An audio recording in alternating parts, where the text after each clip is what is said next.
And the broadcast has started. Okay. We are back. Welcome, everybody, to SQW 13, the Big Lucky 13. I'm Dolly Midlocks Dimovsky. Joining me is JJ No Locks Holder and John Luscious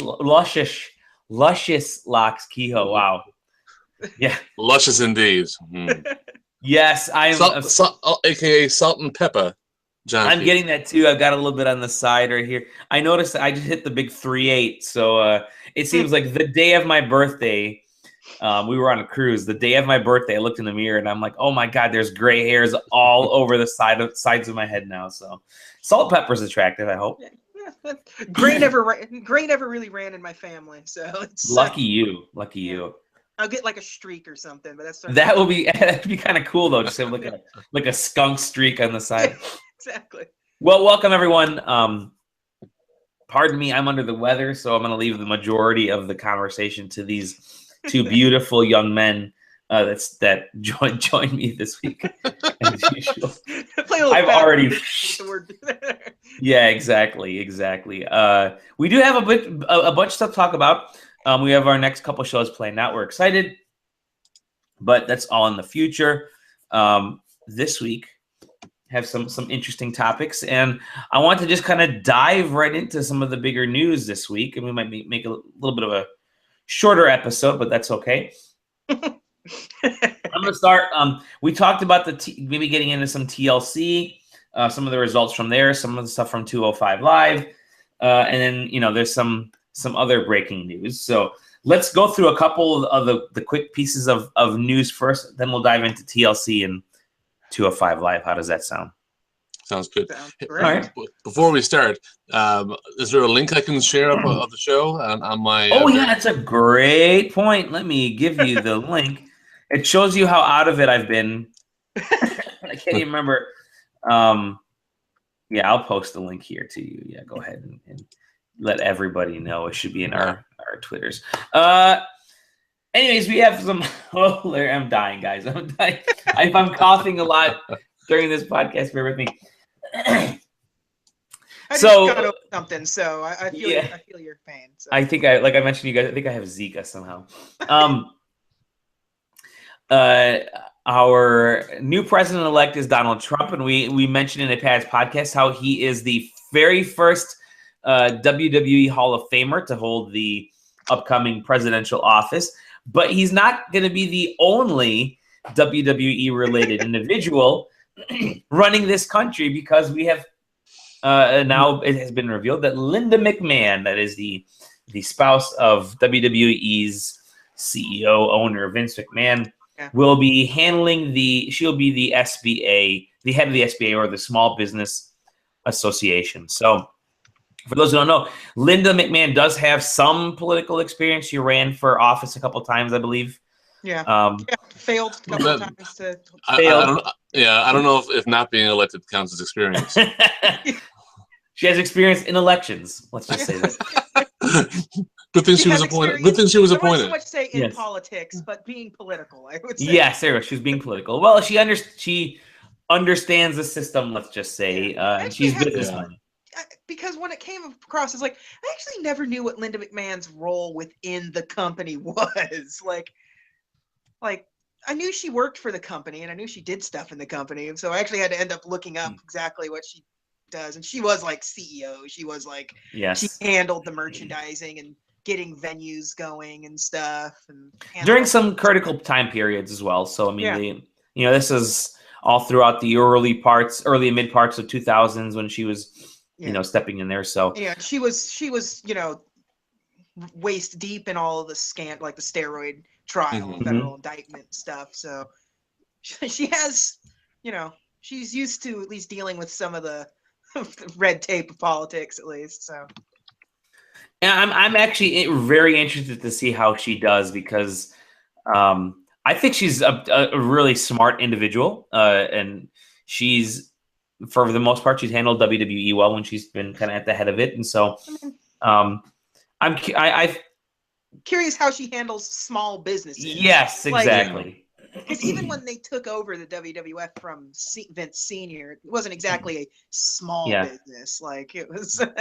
Yeah.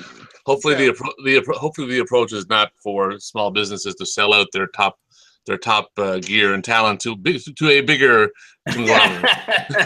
Have you thought about maybe moving into their territory and just making it impossible for them to run? Have you thought about buying your competition? That's the way to go. That's the way to go. Does this mean that Donald Trump has to turn like heel or face or something along the way? Who knows? Well, now you have two people involved in the White House that have taken horrible Stone Cold Stunners. So, and then coming soon is going to be Eric Bischoff, the press secretary. Yeah, that's right. Yeah. I saw a great headline on it's like the Onion of wrestling news. Kayfabe News. Kayfabe News. Yeah, they had a headline that said that Linda McMahon turns heel on Vince by joining the man who defeated him at WrestleMania and shaved his head. That's true. Brilliant. Well, either way, we do. I guess we can congratulate a millionaire who gets a new position, but she's, it's it doesn't affect us yet, but she's, it's always interesting to see when people that we know outside of politics get into politics, and Linda McMahon has some experience there, so we'll see where this goes. But someone else who has some experience that was a horrible segue.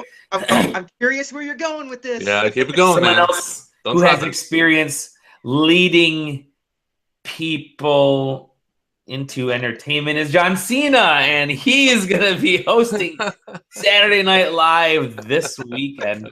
I was going to try to make some funny joke about the kind of that fake ring announcement bit. Have you guys seen that video or the intro where he runs through the locker room of backstage of SNL and he comes out and but he's going to be hosting Saturday Night Live this weekend, and he's he's for all the crap people give him at just for being who he is. He's a really talented individual when it comes to entertainment. So say what you want about his wrestling prowess itself, but he's an entertaining guy when he gets to sort of be that guy, like act or he will not be shy. He will not hesitate. He'll perform. I mean, you could just go and look recently where he did that Hulk Hogan thing, where it was like, auditioning to play Hulk Hogan in a. So I mean, he was great in that. He was actually real funny in that. Yeah, I'm interested. I always watch Saturday Night Live, and he's obviously not the first wrestler to be there. We know other folks have, The Rock. It's like it was The Rock's sort of first step in stepping away from wrestling. Like it wasn't too long after his Saturday Night Live deal, he started to really branch out.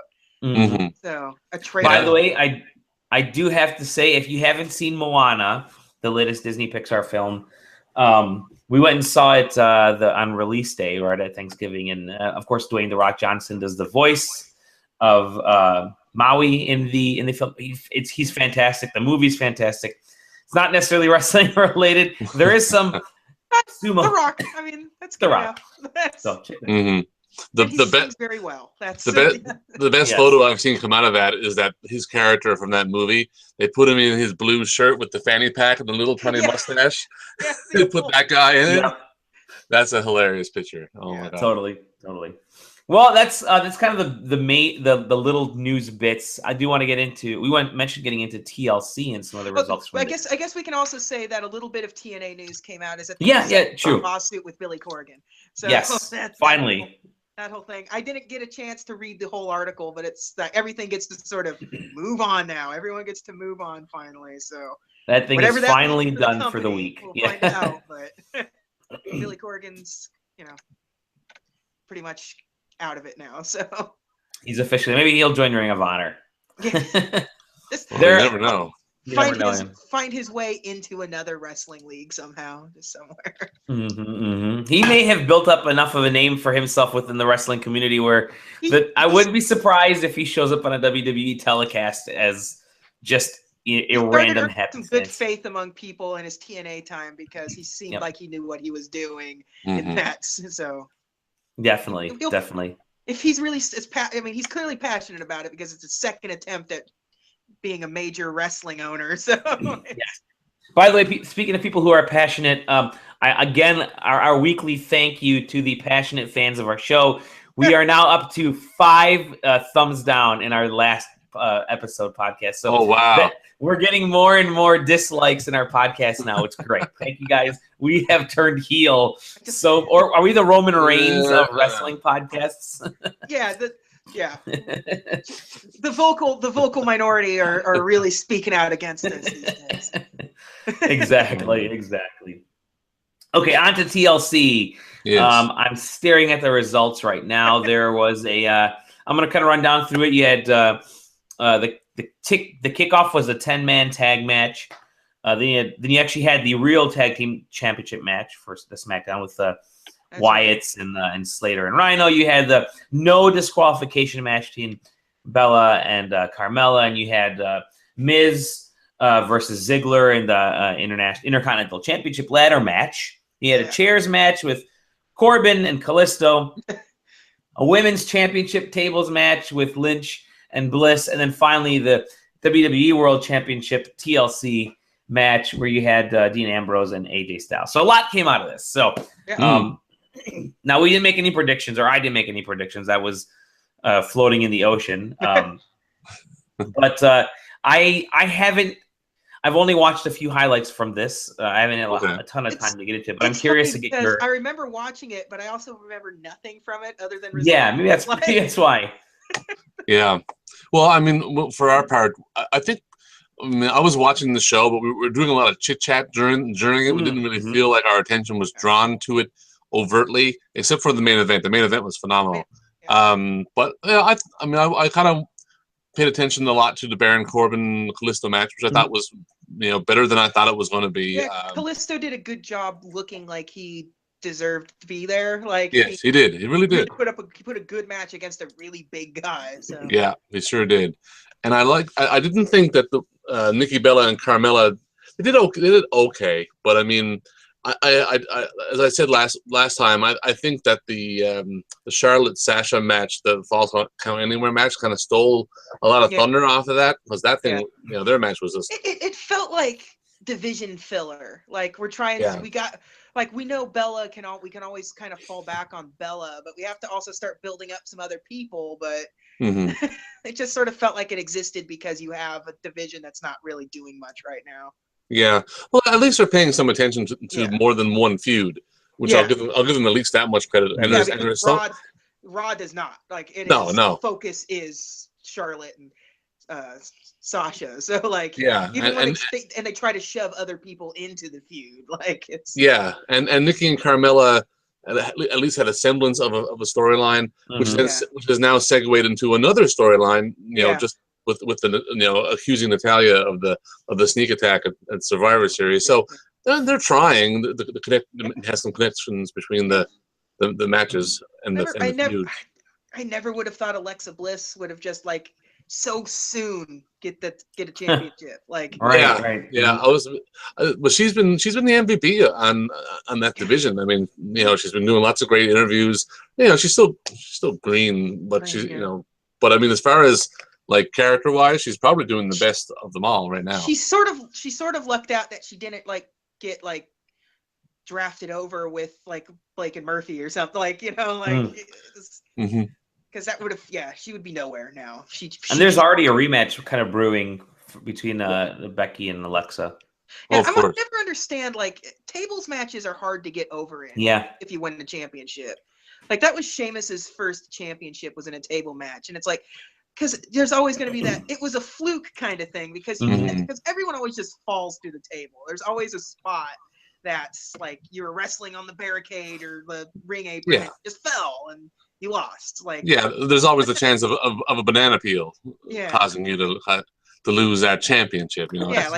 So am I supposed to take them serious, or so they have their work cut out for them to make it seem like Alexa wasn't just a fluke, she just didn't pratfall somebody into a table, and Yeah, and I hope that she actually retains it in the rematch because there's been a lot of title switcheroos, not only in the women's division, but there's been a lot of all over the place. Yeah. It sounds like it's pretty much all but confirmed that they're bringing Mickie James to SmackDown.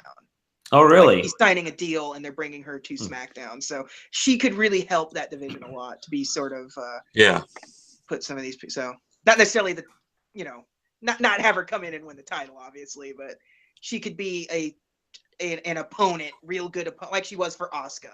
Yeah. Like, well, I wouldn't put putting a championship on her, away. The thought of that away. I mean, she might not be not a long-term champion, but I just don't think that you should bring her in and have that sort of be like the obvious first thing you're going for. Oh no, you're right. Yeah. You know what I found really interesting is I'm gonna circle over to Miz's match with Ziggler. Miz wins this match, but he has now held the Intercontinental Championship for a while now. I mean, we kind of joked. I don't want to say joke, but there was a kind of a big emotional outburst from him when he got that and that smack.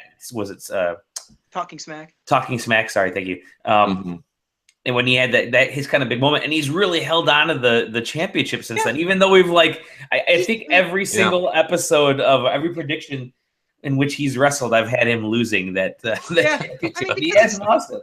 Because it's the Miz, it's sort of like his lot in life. Like it's just always sort of doubt him no matter what, even though he main evented WrestleMania. Right. Yeah, you put it right. Because he does a really good job as being the guy that gets beat. Like you hate him so much, he does a really good job of. I've always not necessarily been a fan of the Miz as the wrestler. But as the sports entertainer, I've always sort of been a fan of the Miz. He knows exactly how to work a crowd in promos and stuff. So yeah, he's really good at that. I still think he leaves a lot to be desired as an actual wrestler. Like his figure four still sucks. Yeah. I think with the Miz, it's easy. It's so easy to dislike the Miz. It's easy to. It is right. Like if you're someone who's hardcore into predictions, it's easy for the Miz to taint your prediction into him losing. It really is. Because you assume he's going to. You want him to so badly. And boy, they just keep pushing that Daniel Bryan feud. Oh man, it's gotta happen. It has to happen at this point. Like it is, they're not letting up on it. Like not one little bit.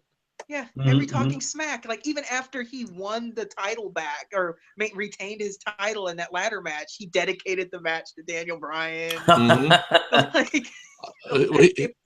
He wrestled that ladder match in a very Daniel Bryan style. Not just the callback moves, but like just the working over the leg and stuff. It's got to happen. If it's one more match only, it's got to happen. Yeah. It's weird. It's weird that that's the one more match, but it makes so much sense as the. So much sense. So when do you think something like that would happen? Would that be WrestleMania that they would do that, or? I would think so. I would think so. It would be wasted anywhere else. Like it would. Yeah. Daniel Bryan's emotional final match in the. Against the guy that started it all. Like Daniel Bryan's WWE career started with The Miz and ends with The Miz. That's a good story. That's a good wraparound kind of. Good bookend. Yeah. Yeah. It's because The Miz has always been a thorn in his side since day one. So yeah. I have to say real quickly, our fan Chris Noonan at Capradork says that Billy Corgan will start his own wrestling brand, Smashing Pumpkins Wrestling. SPW. So we'll have to keep an eye on that one. It's a far better name than TNA. There you go. SPW is a better name than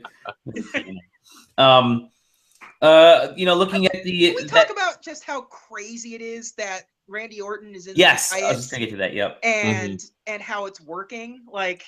How well it's working. Yeah, like I really like it. It's kind of really cool. I did not think that was going to last. And even through Survivor Series, I thought, okay, that was fun. But it's working really well. It's work like Orton kind of fits in this group right now. Like he really feels like he belongs in there. Like he's making it work and I dig it. Like the Wyatts needed that and it's really working out. Yeah, it's getting good traction from fans too, from a lot of the fans too, because I've been hearing a lot of the chatter online is exactly that. People are saying, "I can't believe it's working as well as it's actually working." And it gets Bray Wyatt his first WWE championship. So. And it would seem that Harper's now on like the dissension that they were teasing may be fizzling away, and now they're doing they're invoking the Freebird rule. Yeah. And so So can you explain the Freebird rule to me? Go ahead, the JJ. Freebird rule is the old tag team. The Fabulous Freebirds was always like a 3-man team, and then they rotate, and they just rotate out. Yep. Like mostly that rule kind of exists in place because somebody may not wrestle as well as somebody else or something. Like X Smash and Crush. Yeah, exactly. They did it. That's actually exactly what ended up happening. Like because Axe was on his way out as an active wrestler, and they kind of rotated. They of course at the time they didn't call it the Freebird rule, and I don't even think the New Day called it the Freebird rules as such up until they inducted them into the Hall of Fame. But but on WWE.com they used the phrase Freebird rule by the Wyatts. It's so it's now an official thing. Insider term is now they've just made it the term. Like it's just like it's so you'll see Orton and Wyatt and Orton and Harper, or Harper and Bray, or just any combination of it. So. Yeah, and it hasn't always been used. Like the Shield didn't have never really. And they also ended up like splitting some titles anyway. So it's like when Dean had the U.S. title, the Shield had their Rollins and Reigns had the tag title. You didn't really have an excuse to do the Freebird rule because they each held their own title anyways. Yeah, well, it's kind of like a New Day were going on about at one time how they were going to be the U.S. champion or whatever it was at the time. Like they would have exchanged. They would have Freebird rule a single title, which is a total New Day thing to do. Yeah. Because wouldn't it be the first time that they've been like two people have held the same title at once? Because it was like it happened right here on this show up until the last interview.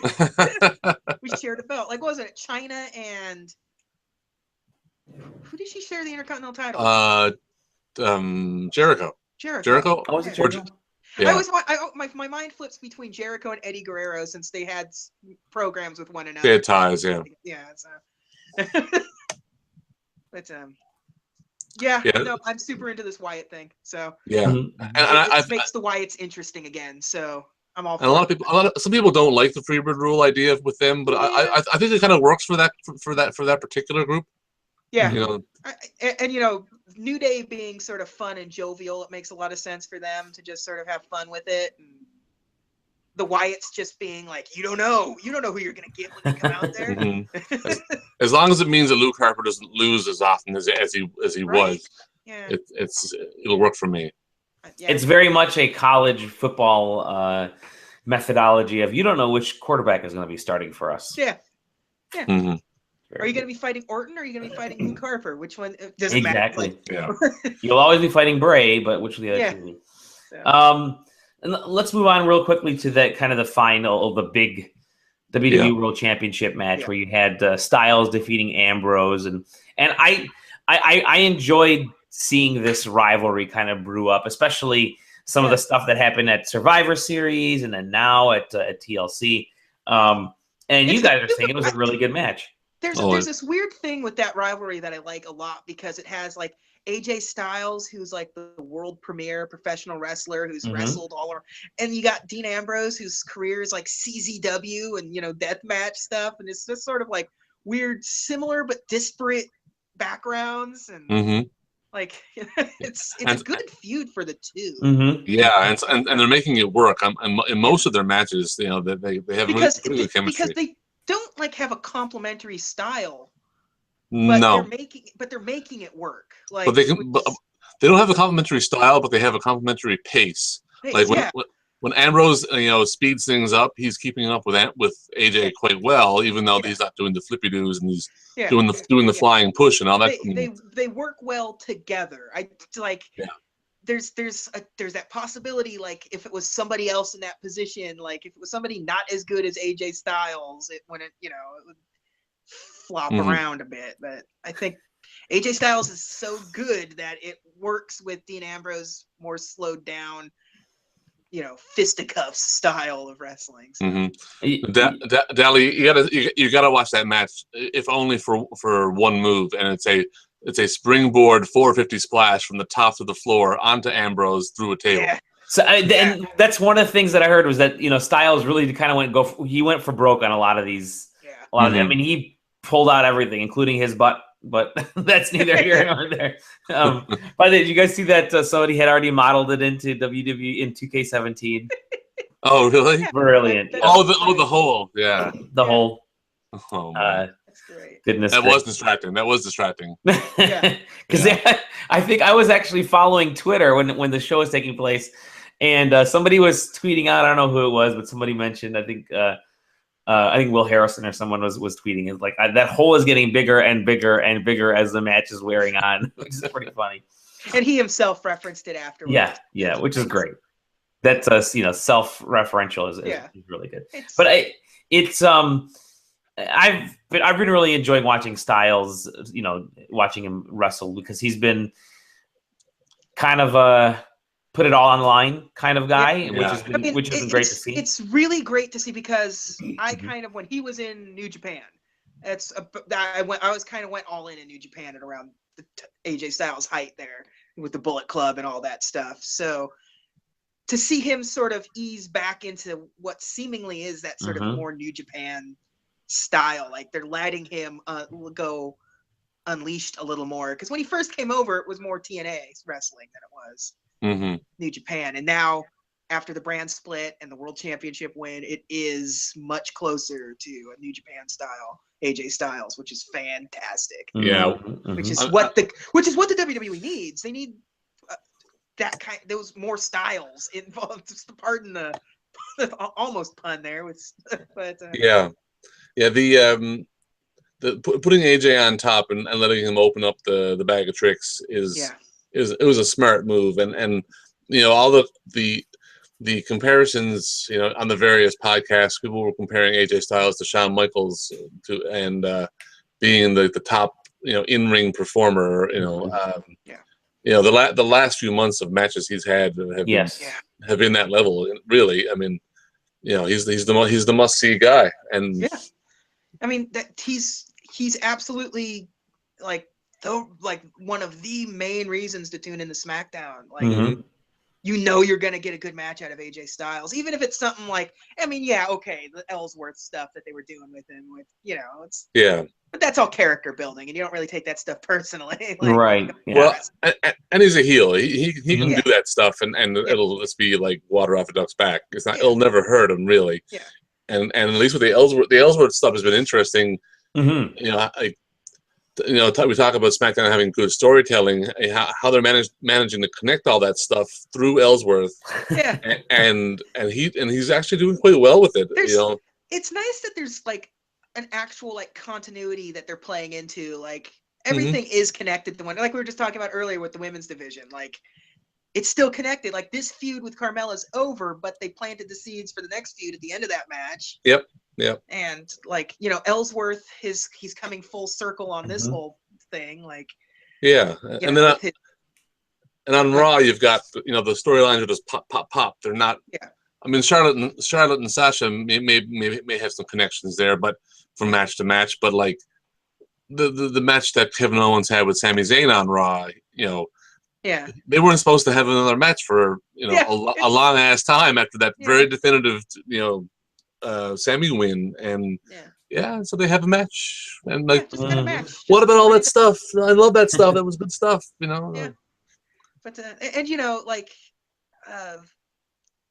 what else? What's cause the Jericho Kevin Owens thing?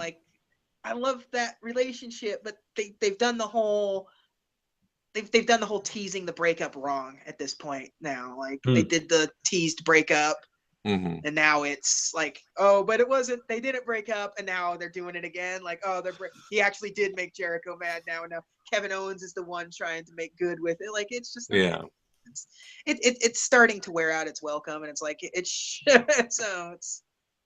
they've been handling it bad at the end here of that relationship. But SmackDown storytelling feels tight. Yes, it does. It does. And I think the next pay-per-view is Roadblock, right? And that's coming up on the 18th, and that's Raw. And then we don't actually have another one for like a month after that. Really, it's the Royal Rumble that comes around. Well, there's an NXT takeover, but Royal Rumble. It's the Christmas break and the extra weeks to build up. And it's what's Roadblock actually called, because they gave it a subtitle. End of the line. End of the line. They're gonna really hammer that home. Like, I'm like, nobody's gonna call it that. You can call it that all you want, but nobody online is going to type out Roadblock : end of the line. Well, it's not hard to tell that the writers of NXT are on SmackDown now, because every takeover had a subtitle as well. So But, exactly. So TLC was. That's one thing that's also the other big thing that happened during our break is Nakamura got his title back in Japan. Oh, did he? Okay. Yep, that was like, for whatever reason, like they had him lose it just to win it back in Japan, I guess. Like, I like Samoa a lot, so I kind of liked the way they had him dominating Nakamura. It's gonna help. It's that series of matches is gonna help in his obvious jump to the main roster. When is that supposed to take place? Do we have any like ideas, or? It sort of feels like it has to be. It's very, very soon. Yeah, there's no like rumors, but like. I was gonna say Rumble, but I always say the same thing: is nobody really gets over a Rumble debut. Yeah, that's true. That is true. Right? Look, AJ last year was not bad. But at the same time, it took a while for him to gain momentum. Like, Hmm. because like out of the gate, it was a losing effort to Chris Jericho shortly thereafter. Like, and he wasn't putting on great matches, and it sort of felt like they were dropping the ball on AJ Styles, but he found his groove. They found their groove with him. So it's rough to make your big debut in a Royal Rumble, but it's easier at like Survivor Series and some of the other events. Yeah. Samoa Joe at least has NXT behind him. Like, AJ Styles had New Japan like in the last couple of years making his debut into WWE. Like, if you hadn't been finding ways to track down New Japan, you just hadn't seen AJ Styles in a couple when he left TNA. Like, So TLC was good, really good, and I also like the format of TLC. It's kind of cool. They'll have like a separate chairs match, ladders match, tables match, and then at least there wasn't a stairs match. At least there wasn't a stairs match. TLCS. But the next event, like I said, is going to be coming up here in a couple weeks here, and you have Roadblock, and then we have the break. But there is going to be an NXT #1 contender tournament. So that's something that's going to be taking place. I think that was announced today. It was on the show on Wednesday last night. Was it? Okay. All right. Cool. So that's going to be coming up. Something good to keep abreast of. And then 205 Live. Yes. Let's briefly talk about this. I didn't get a chance to watch it yet, but give me your initial thoughts. I think some of our fears that we had about 205 Live started coming true a little bit. They picked up their filming it after SmackDown is a bad move. It took until the main event for them to really the crowd to get into it a little bit. Yeah, well, it's because Rich Swann is an exciting guy. So, It's coming right off the end of the SmackDown. So the end of SmackDown is normally like the high point of the show, of course. So there's this big high everybody's on, and then there's a period where there's no matches and no action until sometime thereafter. Like they'll do the intro to the show, and the announcers will do their spiel, and then and on the first episode they showed a lot of vignettes of the various wrestlers.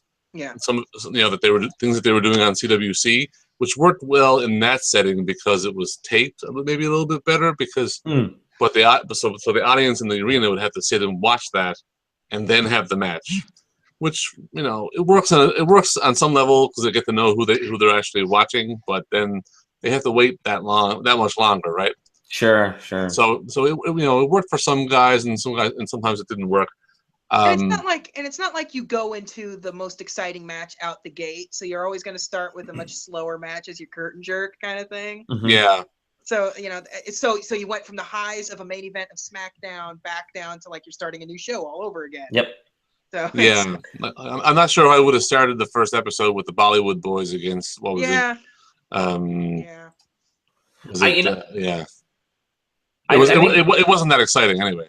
No, right. yeah. No, I was gonna say this may be the case of the show is just brand new. People have to get to know these guys Yeah. and develop, slowly develop their fandoms because some of these folks are NXT, some of them from other other locations. So it's gonna be a while, I think. I just hope they don't like kill it off too soon, which is a tendency of No, these. I feel like because it's a network show, it has a better chance of just let it go, let it form itself, because it will and it can. Like NXT started off pretty slow, but it ended up becoming a major thing. A big deal, yeah. I was like the common complaint about the cruiserweight division is that how what they're doing is not that different from what the regular roster guys are doing. Yeah, like the guys, like they're not doing everyone's doing suicide dives and blah blah blah, right? So what I noticed on that first main event was that it was a lot of guys getting dropped on their necks. So I hope that's not what the division becomes, the neck snapping division. The neck snapping division. That's not what I want. It's okay sprinkled on there, but every other move in that match was Kendrick dropping him on his neck. I think once creative starts maybe figuring out who's with who works well with who, what's going on, like everyone's just sort of a new thing for a lot of the people in that company. So like I'm sure most of creative and stuff within there have no idea who most of these people are that they've brought in. So so they're getting their feelers out too. So I have confidence that I think you also need to start shoving some smaller guys that have sort of lost their way on the main roster into there, like a Neville kind of thing going on. Like why isn't Neville there? Like, what else does Neville have to do other than be in that division and just rule it? Like a series between Kendrick and Neville would actually seem kind of interesting. Oh my God. I'd be into that. Like, I would totally be into that. Yeah. I'd love to see like a best of 3 or a best of 5, some type of wrestling series like that with those two guys. That could be pretty cool. I do have to say though that show, speaking of 205 Live, just last week it was announced that was taking over for WWE Superstars, which has been canceled. The long-time TV show. I can honestly say I haven't watched a Superstars in well over a decade by this point. I think everybody came back and said that show is still around. I think that was maybe the general reaction to like it. the only time I think I've watched a Superstars is if I went to a Raw recording or SmackDown. Oh, there you go. Yeah. I forget who it's SmackDown, right? That they did because I think it was SmackDown. Okay. It's a main event for Raw. Yeah, I don't think this is the first time Superstars has been canceled. Yeah, I think they brought Superstars back as sort of the network wants another hour of wrestling, so because for a while their main event was a little 1 hour live show and that kind of thing. But Superstars itself, was my bread and butter when I was a kid. That was the show. Yeah. Did you hear that? Did you hear that they're talking about maybe next year we could see NXT going live? Oh, really? Yeah. That's interesting. Live from Full Sail every week? Yeah. Like, that makes no sense.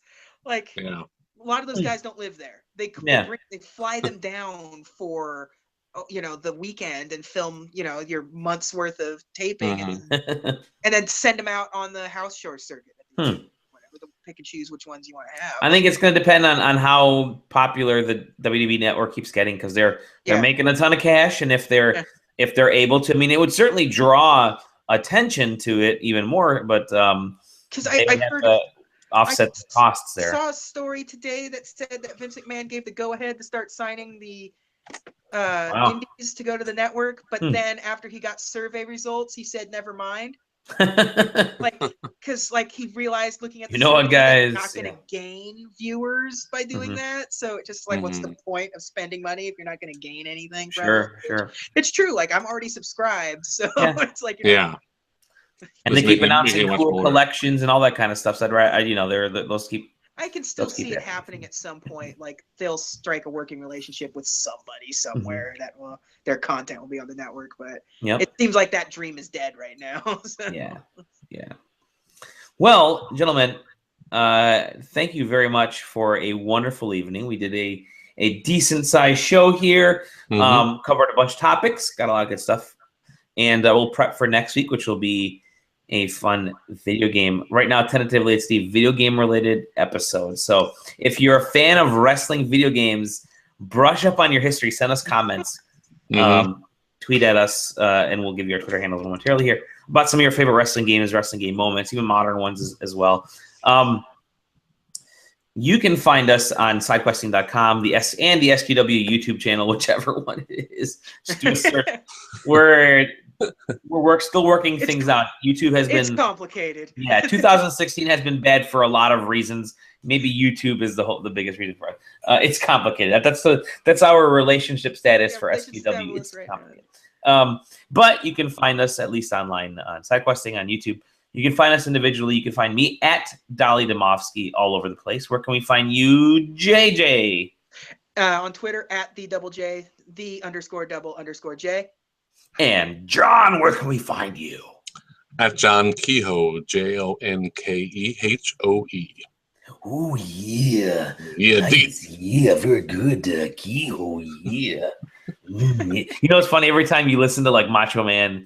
Like I've been rewatching some of his interviews from the WCW, and the NWO days and stuff, and it's just like, oh yeah. It's like, whoa, slow down. You sound a little bit too erotic. Yeah. And then it doesn't help that towards the end of his career, he just like went all in on that. Like he did totally go all in on that. Yeah. Creepy pervert grandpa. Yes. Exactly. Well, gentlemen, thank you very much. Thank you, watchers and listeners, commenters. It's always awesome. People who want to give us negative dislikes on the no dislike is negative. Dislikes are just add to our heel livelihood. Feel free to go ahead. Thumbs up are always good too, though. But we'll see you all on the next episode of. If it helps for us to diss your hometown, we'll do it. If that yes. Here in Aurora, Illinois. By the way, I'm still the champ. Technically, still the champ. See you guys on the next episode of SQW. Cheers. See ya.